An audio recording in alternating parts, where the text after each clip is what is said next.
কাছে ঈমান আনার মানে কি? আল্লাহর তাওহীদে আপনাকে অটল হতে হবে। আল্লাহ রাব্বুল আলামিন ছাড়া কারোর সাথে ইবাদত করা যাবে না এবং আল্লাহ ছাড়া কাউকে ডাকা যাবে না।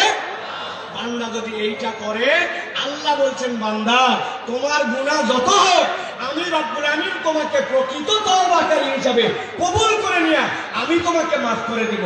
তবে একটা শর্ত আছে, বান্দার হক নষ্ট করা যাবে না, ঠিক কি না? আপনি দেশের টাকা বিদেশে পাচার করে দিবেন, আপনি দেশের হরিলুট করে ফেলবেন, রাস্তাঘাট খেয়ে ফেলবেন, আপনি দেশের বিভিন্ন জায়গায় জালিয়াতি করবেন, যেই প্রজেক্ট অল্প টাকায় হয় ওইটা 10 গুণ 20 গুণ বাড়াবেন, এরপরে শেষ বয়সে এসে আল্লাহর কাছে তওবা করবেন, মাফ পাওয়ার কোনো সুযোগ নাই।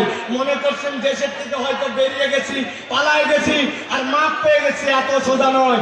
আমি আপনাদের কাছে জিজ্ঞাসা করতে চাই, আমেরিকা কি আল্লাহর দুনিয়ার ভিতরে না বাহিরে? কথা বললেন না। আমেরিকা আল্লাহর দুনিয়ার ভিতরে না বাহিরে? কানাডা কি আল্লাহর দুনিয়ার ভেতরে না বাহিরে? ফ্রান্স কি আল্লাহর দুনিয়ার ভেতরে?